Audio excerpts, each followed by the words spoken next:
Capítulo 18. La puerta estaba entreabierta. Entraron. ¡John!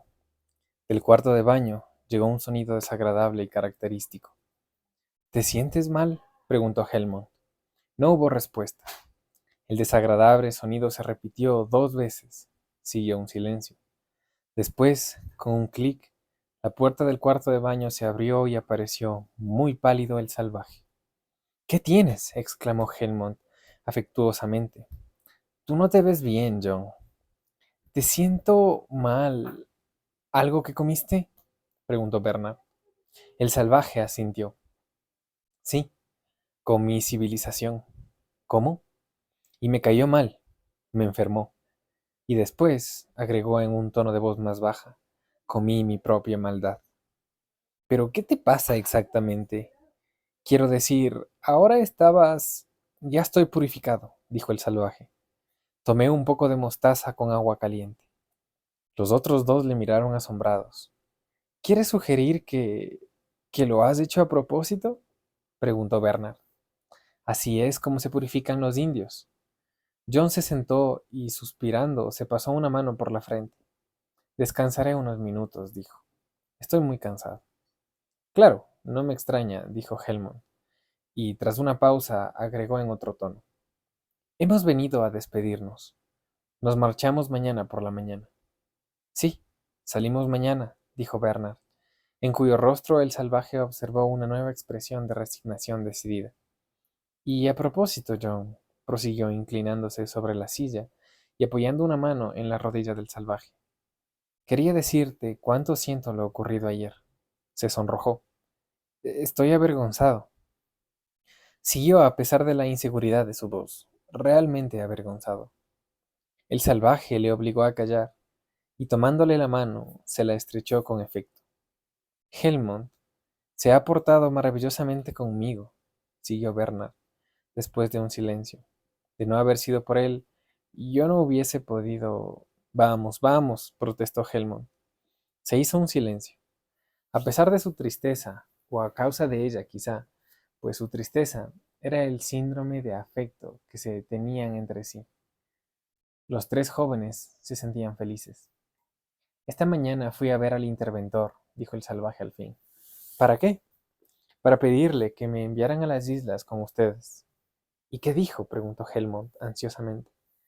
El salvaje movió la cabeza. No quiso. ¿Por qué no? Dijo que quería continuar el experimento. Pero maldita sea, agregó el salvaje con súbito furor. Maldita sea si sigo siendo objeto de experimentación. No quiero, ni por todos los interventores del mundo entero. Me marcharé mañana también. ¿Pero a dónde?, preguntaron a coro sus dos amigos. El salvaje se encogió de hombros. A cualquier sitio, no me importa, con tal de poder estar solo. Desde Guildford, la línea ascendiente seguía el valle de Wey hasta Godalming y después, pasando por encima de Milford y Whitley, seguía hacia Haslerm y Portsmouth a través de Petersfield, casi paralela a la misma. La línea ascendiente pasaba por encima de Wolverhampton, Tonham, Puttenham, Elstead y Greyshot. Entre Gug y Bag y Hindhead había puntos que la distancia entre ambas líneas no era superior a las 5 o 6 kilómetros. La distancia no era suficiente para los pilotos poco cuidadosos, sobre todo de noche, cuando habían tomado medio gramo de más. Se habían producido accidentes y graves. En consecuencia, habían decidido desplazar la línea ascendiente unos pocos kilómetros hacia el oeste, entre Greyshot y Tonham.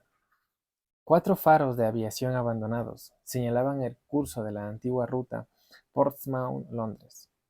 El cielo sobre ellos se miraba silencioso y desierto. Por encima de Selmon, Bornen, Farham, los helicópteros no cesaban de zumbar y rugir. El salvaje había elegido como ermita el viejo faro situado en la cima de la colina de Puttenham y Elstead. El edificio era de cemento armado y se hallaba en excelentes condiciones. Casi demasiado cómodo, había pensado el salvaje cuando había explorado el lugar por primera vez. Casi demasiado lujoso y civilizado. Tranquilizó su conciencia, proponiéndose compensar tales inconvenientes con una autodisciplina más dura, con purificaciones más completas y totales. Pasó su primera noche en el eremitorio sin conciliar el sueño. A propósito, permaneció horas enteras rezando. Ora al cielo, ora a Aguanahuiloma en Suñi, ora a Jesús y Poukong, ora a su propio animal guardián, el águila. De vez en cuando abría los brazos en cruz y los mantenía así largo rato, soportando un dolor que gradualmente aumentaba hasta convertirse en una agonía trémula y atormentadora. Los mantenía así, en crucifixión voluntaria, mientras con los dientes apretados y el rostro empapado en sudor repetía: "Oh, perdóname, hazme puro, ayúdame a ser bueno", una y otra vez, hasta que estaba a punto de desmayarse del dolor. Cuando llegó la mañana, el salvaje sintió que se había ganado el derecho a habitar el faro. Sí, a pesar de que todavía había cristales en la mayoría de las ventanas, y a pesar de que la vista desde la plataforma era preciosa, porque la misma razón por la cual había elegido el faro se había trocado casi inmediatamente en una razón para marcharse a otra parte. John había decidido vivir allá porque la vista es tan hermosa, porque desde su punto de observación tan ventajoso, le parecía contemplar la encarnación de un ser divino. Pero ¿quién es él para gozarse con la visión cotidiana constante de la belleza? ¿Quién era él para vivir en la visible presencia de Dios? Él merecía vivir en una sucia posilga, en un sombrío agujero bajo tierra, con los miembros rígidos y doloridos, todavía por la pasada noche de sufrimiento, y fortalecido interiormente por esta misma razón. El salvaje subió a la plataforma de la torre y contempló el brillante mundo del amanecer, en el que volvía a habitar por derecho propio, recién conquistado. En el norte, la vista estaba limitada por la arista arcillosa de Honkback, detrás de cuya extremidad oriental se alzaban las torres de los 7 rascacielos que continúan Guildford. Al verlos, hizo el salvaje un gesto de desagrado, pero ya sabía que con el tiempo llegaría a reconciliarse con ellos, pues por la noche parpadeaban alegremente como geográficas constelaciones, o bien, iluminados por los reflectores, apuntaban con sus dedos luminosos hacia los inescrupulables ministerios del cielo. En el valle que separaba Hombach de la colina arenosa en la cima de la cual se levantaba el faro, se hallaba Puttenham, un modesto edificio de 9 pisos, con silos, una granja avícola y una pequeña fábrica de vitamina D. Al otro lado del faro, al sur, el terreno descendía en largas pendientes cubiertas de maleza, en dirección a una cadena de lunas. Más allá de estas lagunas, por encima de los bosques, se levantaba la torre de 14 pisos de Elstead, borrosa en el bromoso aire inglés. Hindhead y Selmore atraían las miradas hacia la azulada y romántica distancia. Pero no solo lo que se veía a distancia había atraído al salvaje a su faro. Lo que lo rodeaba de cerca resultaba igualmente seductor. Los bosques, las extensiones abiertas de brezos y amarilla retama, los grupos de pinos silvestres, las lagunas y charcas relucientes, con sus abedules y sauces, sus lirios de agua, sus alfombras de junco, poseían una intensa belleza, y para unos ojos acostumbrados a la aridez del desierto americano, resultaban asombrosos. Y además, la soledad. El salvaje pasaba días enteros sin ver a un solo hombre. El faro se hallaba solo a un cuarto de hora de vuelo de la torre de Charinté, pero las colinas de Malpaís apenas eran más deshabitadas que aquel brezal de Surrey. Las multitudes que diariamente salían de Londres lo hacían solo para jugar el golf electromagnético o el tenis. Puttenham no tenía campos, y las pistas de Riemann más próximas estaban en Guildford. Las flores y el paisaje eran aquí las únicas atracciones, y como no había ninguna razón para venir, nadie venía. Durante los primeros días, el salvaje vivió solo y tranquilo. La mayor parte del dinero que a su llegada John había recibido por sus gastos personales había sido empleado en la adquisición de equipos necesarios. Antes de salir de Londres, el salvaje se había comprado 4 mantas de lana de viscosa, cuerdas, alambre, clavos, cola y unas pocas herramientas. Cerillos, aunque pensaba construirse más adelante un taladro para hacer fuego, algo de batería de cocina, 2 docenas de paquetes de semilla y 10 kilos de harina de trigo. No, no quiero almidón sintético ni harina artificial de desperdicio de algodón, había insistido, aunque sean muy nutritivos. En cuanto a las galletas panglandulares y el sustituto vitamínico de buey, no había podido resistir a las dotes persuasivas del tendero. Ahora, mirando las latas que tenía en su poder, se reprochaba amargamente su debilidad. Odiosos productos de la civilización. Decidió que jamás los comería, aunque se muriera de hambre. Les daré una lección, pensó vengativamente. Y de paso, se la daría a sí mismo. John contó su dinero. Esperaba que lo poco que le quedaba le bastaría para pasar el invierno. Cuando llegara la primavera, su huerto produciría lo suficiente para permitirle vivir con independencia del mundo exterior. Entretanto, siempre quedaba el recuerdo de la casa. Había visto muchos conejos y en las lagunas había aves acuáticas. Inmediatamente se puso a construir un arco y las corrientes y las correspondientes flechas.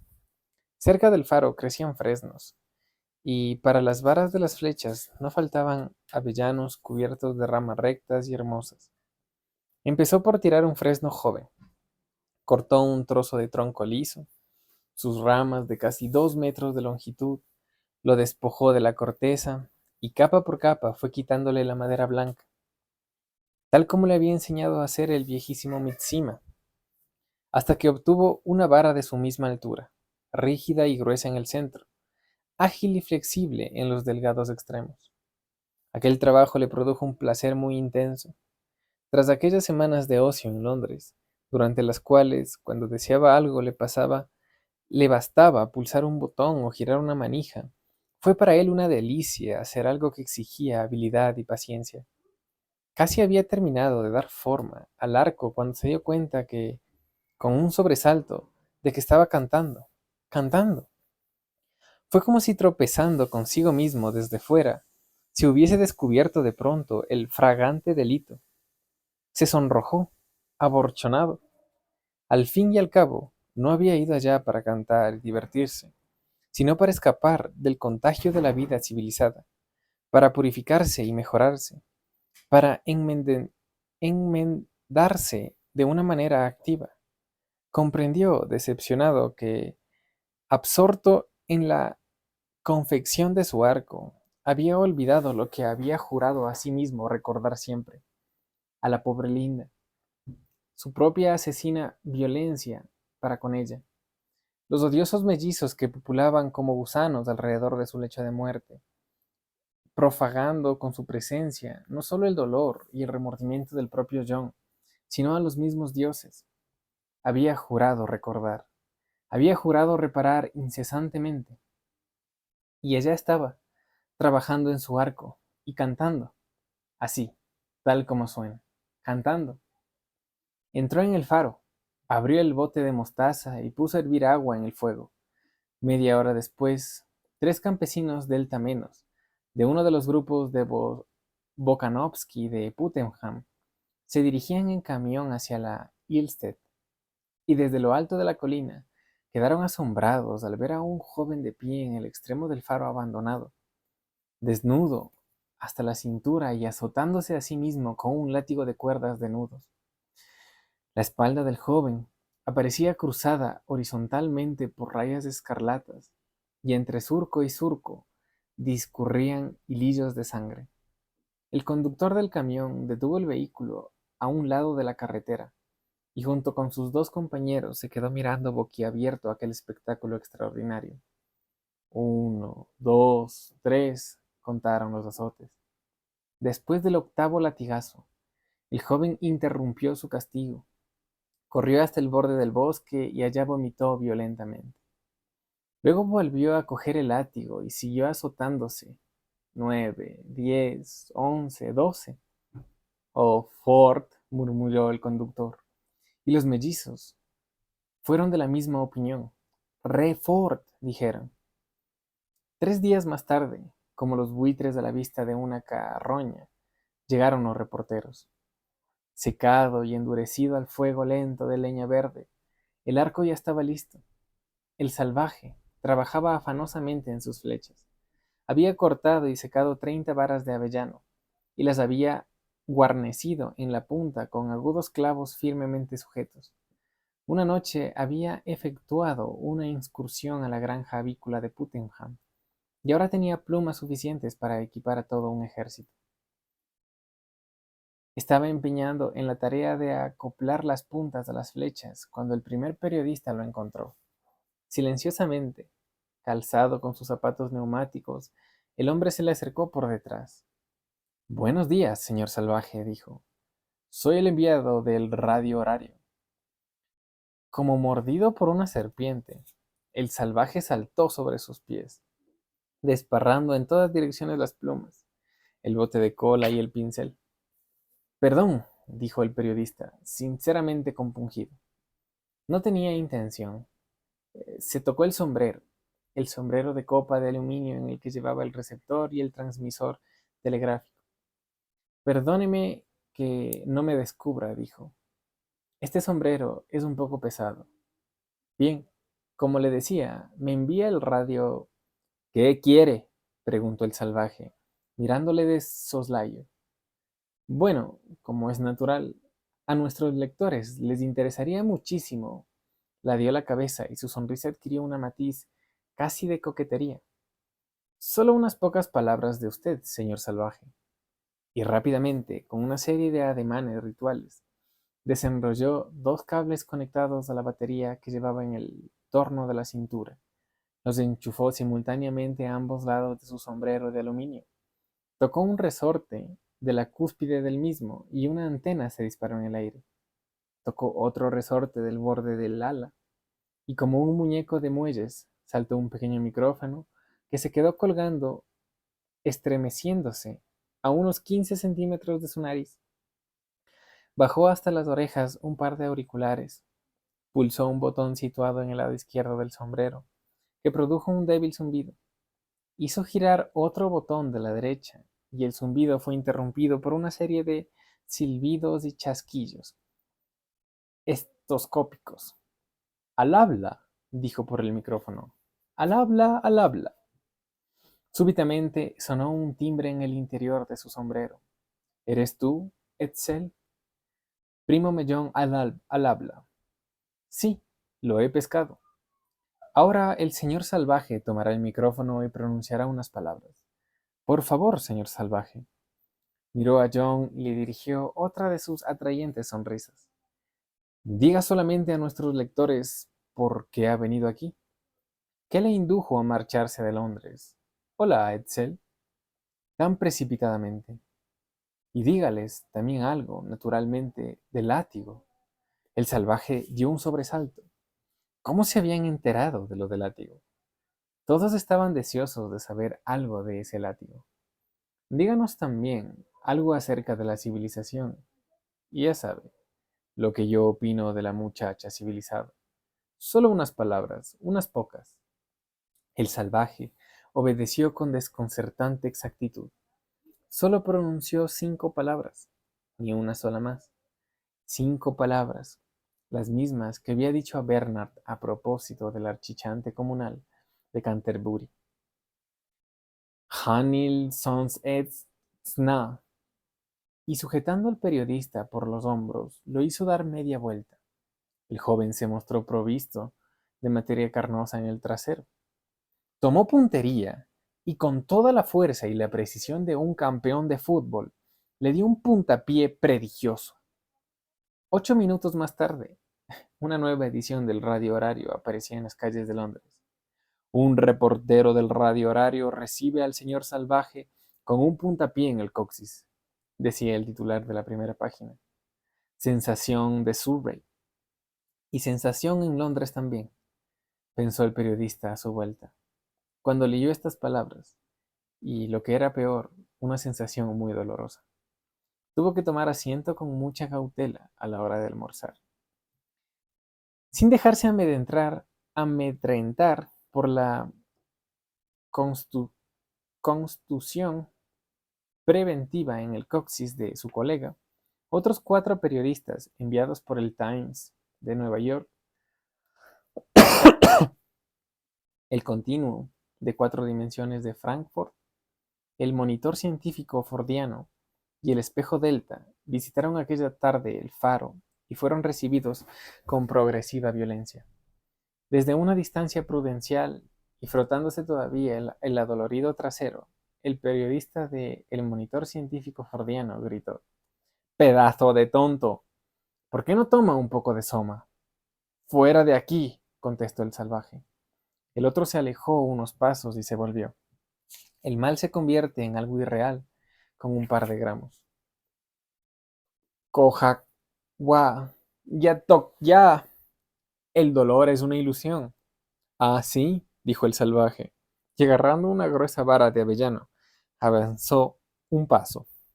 El enviado del monitor científico fordiano echó a correr hacia su helicóptero. A partir de aquel momento, el salvaje gozó de paz por un tiempo. Llegaron unos cuantos helicópteros que volaban por encima de su torre. Inquisitivamente, John disparó una flecha contra él que más se había acercado. La flecha traspasó el suelo de aluminio de la cabina. Se oyó un agudo gemido y el aparato ascendió como un cohete a toda rapidez que el motor logró imprimirle. Los demás, desde aquel momento, mantuvieron respetuosamente las distancias.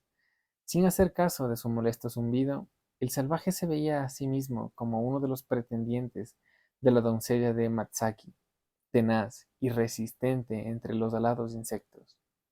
El salvaje trabajaba en su futuro huerto. Al cabo de un tiempo, los insectos, por lo visto, se cansaron y se alejaron volando durante unas horas. El cielo, sobre su cabeza, permaneció desierto y, excepto por las alondras, silencioso. Hacía un calor asfixiante y había aires de tormenta. John se había pasado la mañana cavando y ahora descansaba tendido en el suelo. De pronto, el recuerdo de Lenina se transformó en una presencia real, desnuda y tangible, que le decía: «Cariño», y «abrázame». Con solo las medias y los zapatos puestos perfumada. Impúdica ramera, pero oh, oh, sus brazos en torno a su cuello, los senos erguidos, sus labios. La eternidad estaba en nuestro labio y en nuestros ojos. Lenina. No, no, no. Saltó sobre sus pies y, desnudo como estaba, salió corriendo de la casa. Junto al límite donde empezaban los matorrales, crecían unas matas de enebro espinoso. Se arrojó a las matas y estrechó, en lugar del sedoso cuerpo de sus deseos, una brazada de espinas verdes, agudas, con un millar de puntas, lo pincharon cruelmente. Se esforzó para pensar en la pobre Lenina, sin palabras ni aliento, con las manos crispadas, y en el terror indecible que aparecía en sus ojos. La pobre Linda, que había jurado no olvidar, pero la presencia de Lenina seguía acosándole. Lenina, a quien se había prometido olvidar, aunque en medio de las heridas y los pinchazos de las agujas de los enebros, su carne estremecida lo sentía, inevitablemente real. Cariño, cariño, si tú también me deseas, ¿por qué no me lo decías? El látigo estaba colgando de un clavo detrás de la puerta, siempre a la mano ante la posible llegada de periodistas. En un acceso de furor, el salvaje volvió corriendo a la casa. Lo cogió y lo levantó en el aire. Las cuerdas de nudos mordieron su carne. «Ramera, ramera», gritaba a cada latigazo, como si fuera a Lenina. Y con frecuencia, aún sin saberlo, deseaba que lo fuera. blanca, cálida, perfumada, infame, a quien así azotaba. Ramera, y después, con voz de desesperación: «Oh, Linda, perdóname, perdóname, Dios mío, soy malo, soy pérfido, soy... No, no, Ramera». Desde su escondrijo, cuidadosamente construido en el bosque, a 300 metros de distancia, Darwin Bonaparte, el fotógrafo de caza mayor más experto de la sociedad productora de films para los sensoramas, había observado todos los movimientos del salvaje. Le parecía la paciencia y la habilidad habían obtenido recompensa. Darwin Bonaparte había pasado 3 días acurrucado en el interior de un tronco de un roble artificial, 3 noches arrastrándose sobre el vientre a través de los brezos, ocultando micrófonos en las matas de retama, enterrando cables en la blanda arena gris. 72 horas de suprema incomodidad.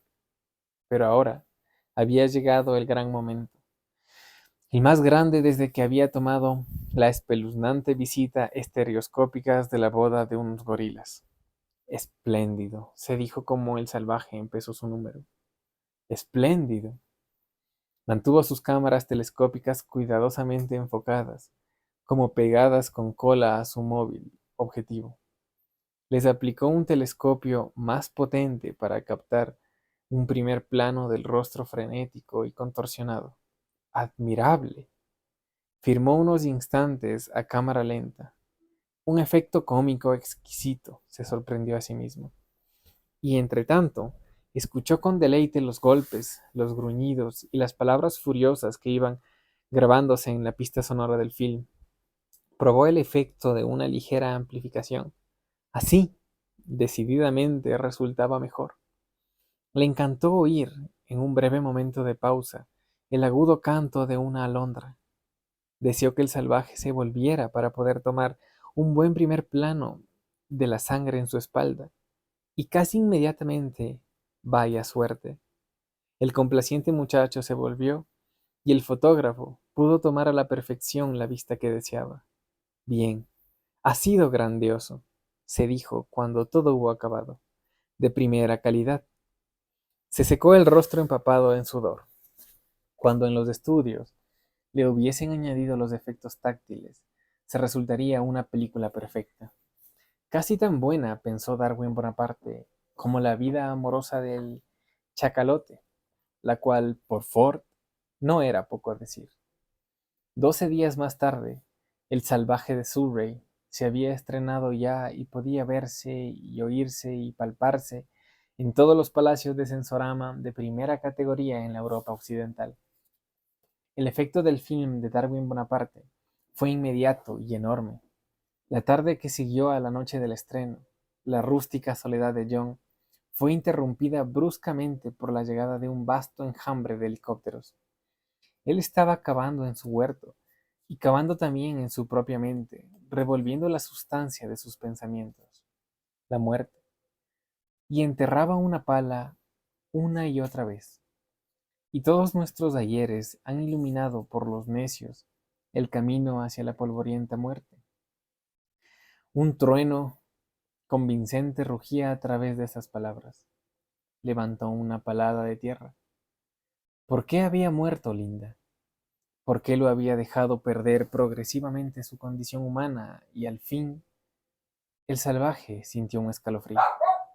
Y al fin se había convertido en una buena carroña para besar. Apoyó el pie en el borde de la pala y lo enterró profundamente en el suelo. Solo para los dioses, como moscas en manos de chiquillos caprichosos. Nos matan como un juego. Otro trueno. Palabras que por sí mismas se proclaman verdaderas, más verdaderas en cierto modo que la misma verdad. Y sin embargo, el mismo Gloucester los había llamado dioses eternamente amables. Además, el mejor de los descansos es el sueño, y tú a menudo lo buscas. Sin embargo, temes torpemente a la muerte, que es la misma cosa. Su pala chocó contra una piedra. Se agachó a recogerla, y en este dormir de la muerte, ¿qué sueñas? Lo que había sido un zumbido por encima de su cabeza se convirtió en un rugido, y de pronto se encontró a la sombra. Algo se había interpuesto entre el sol y él. Sobresaltado, levantó los ojos de su tarea y de sus pensamientos. Levantó los ojos deslumbrando, con la mente divagando todavía por aquel otro mundo de palabras más verdaderas de la misma verdad, concentrada todavía en las inmensidades de la muerte y la divinidad. Miró hacia arriba y vio encima de él, muy cerca, el enjambre de aparatos voladores. Llegaron como una plaga de langostas, permanecieron suspendidos en el aire y al fin se posaron sobre los matorrales a su alrededor. De los, vein- de los 23 de aquellas langostas gigantescas salían hombres con pantalones blancos de franela de viscosa y mujeres, porque hacía calor, con pijamas de acetato o en pantalones cortos de terciopelo y blusas muy mangas, muy escotadas. Una pareja de cada aparato. A los pocos minutos había docenas de ellos, de pie, formando un espacioso círculo alrededor del faro, mirando, riendo, disparando sus cámaras fotográficas, arrojándole, como a un mono, cacahuates, paquetes de goma de mascar de hormona sexual, gelatinas panglandulares, y constantemente, porque ahora la corriente de tráfico fluía incesante por encima de Holzbach, su número iba en aumento. Como en una pesadilla, las docenas se convirtieron en veintenas y las veintenas en centenares.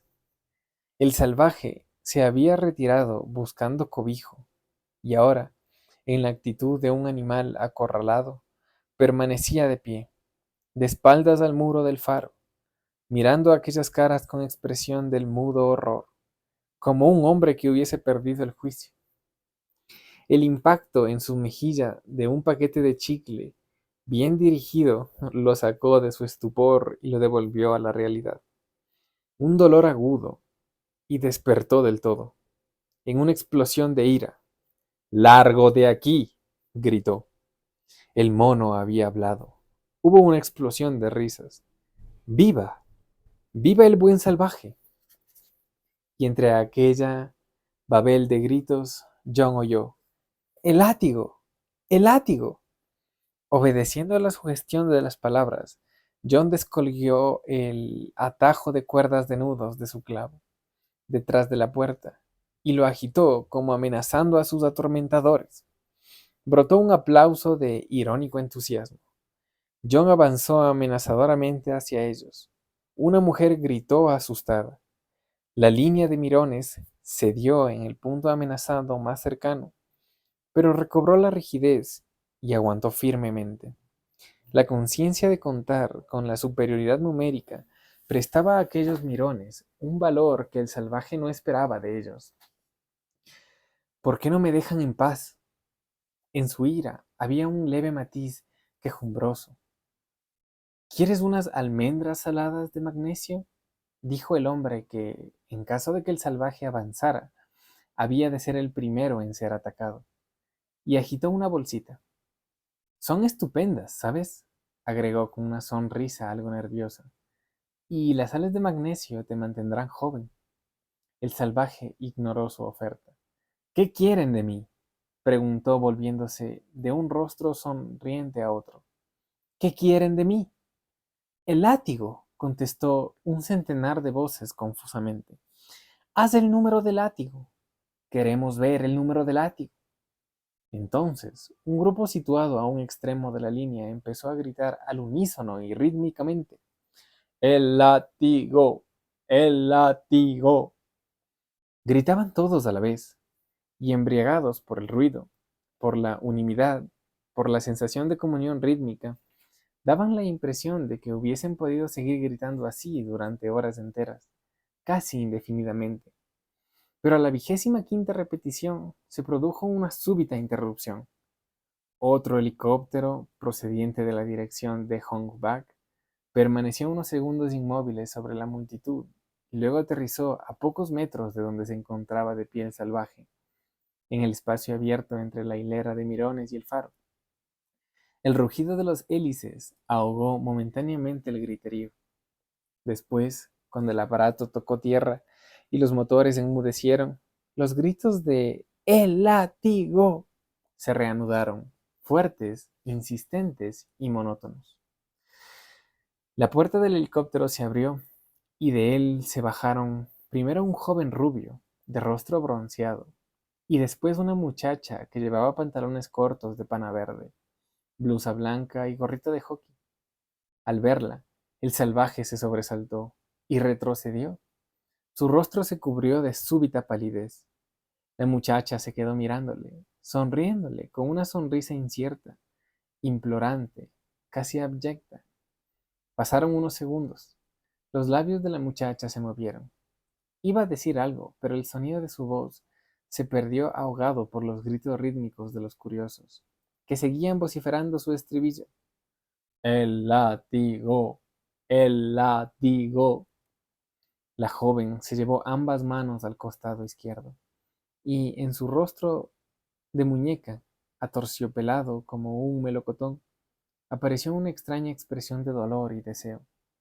Sus ojos azules parecieron aumentar de tamaño y brillaban más intensamente, y de pronto 2 lágrimas rodaron por sus mejillas. Volvió a hablar, inaudiblemente, pues con un gesto rápido y apasionado, tendió los brazos hacia el salvaje y avanzó un paso. El látigo, látigo. Y de pronto los curiosos consiguieron lo que tanto deseaban. ¡Ramera! El salvaje había corrido al encuentro de la muchacha como un loco.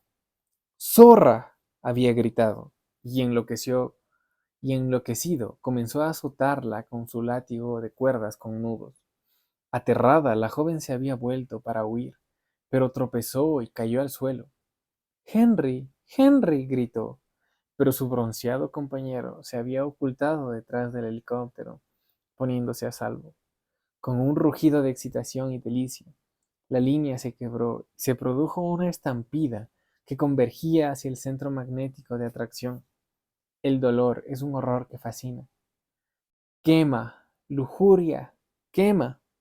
Frenético el salvaje le azotó de nuevo. Ávidamente se apiñaron alrededor, empujándose como cerdos en torno al comedero. ¡Oh, la carne! El salvaje rechinó los dientes.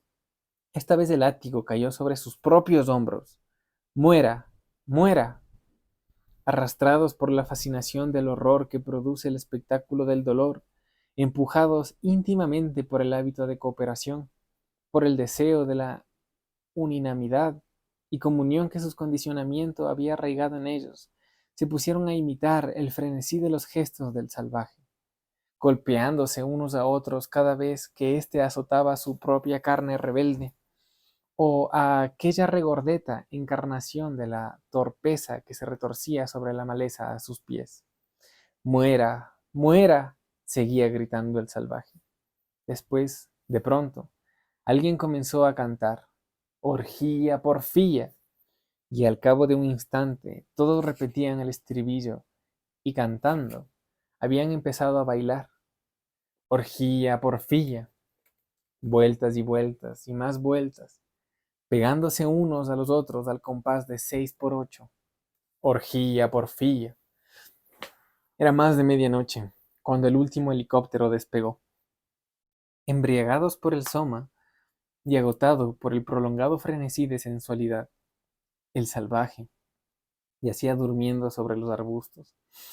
El sol estaba muy alto cuando despertó. Permaneció echado un momento, deslumbrado a la luz, como una lechuza, sin comprender. Después, de pronto, lo recordó todo. Oh, Dios mío, y se cubrió los ojos con sus manos. Aquella tarde, el enjambre de helicópteros que llegó zumbando a través de Hong Bak formaba una densa nube de 10 kilómetros de longitud. La descripción de la orgía comunal de la noche anterior había aparecido en todos los periódicos. Salvaje, llamaron los primeros en llegar. bajando sus máquinas. Señor salvaje. No hubo respuesta. La puerta del faro estaba entreabierta. La empujaron y penetraron en la penumbra del interior. A través de un arco que se abría en el otro extremo de la estancia, podían ver el inicio de la escalera que conducía a las plantas superiores. Justo bajo la clave del arco se balanceaba un par de pies. ¿Señor salvaje? Lentamente, muy lentamente, como dos agujas de brújula, los pies giraban hacia la derecha, norte, sureste, este, sureste, sur, suroeste. Se detuvo y después de pocos segundos giraron con la misma calma hacia la izquierda, sureste, sur, sureste, este. Fin del capítulo 8. Fin del libro.